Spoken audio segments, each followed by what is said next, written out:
তুমি মোৰ কোনো পৰিয়ালৰ নোহোৱা, তথাপিও তুমি যেন পৰিয়ালৰ এক অনুভূতি দিছিলা। তুমি কেতিয়াও মোৰ জীৱনৰ কোনো অনুষ্ঠান, কোনো বিশেষ ক্ষণৰ অংশ নাছিলা। তথাপিও প্ৰতিটো অনুষ্ঠানেই যেন তোমাৰ অবিহনে আছিল অসম্পূৰ্ণ।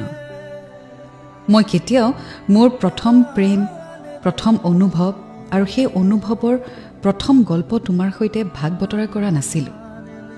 তথাপিও তুমি মোৰ সেই গল্পৰ অবিচ্ছেদ্য অংশ আছিলা।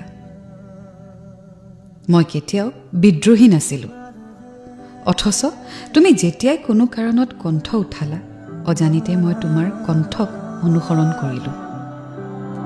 তুমিয়ে মোক প্ৰকৃতি আৰু অপেক্ষা, বিষাদ আৰু মৃত্যুৰ সৌন্দৰ্যৰ সৈতে প্ৰেম কৰিবলৈ শিকালা।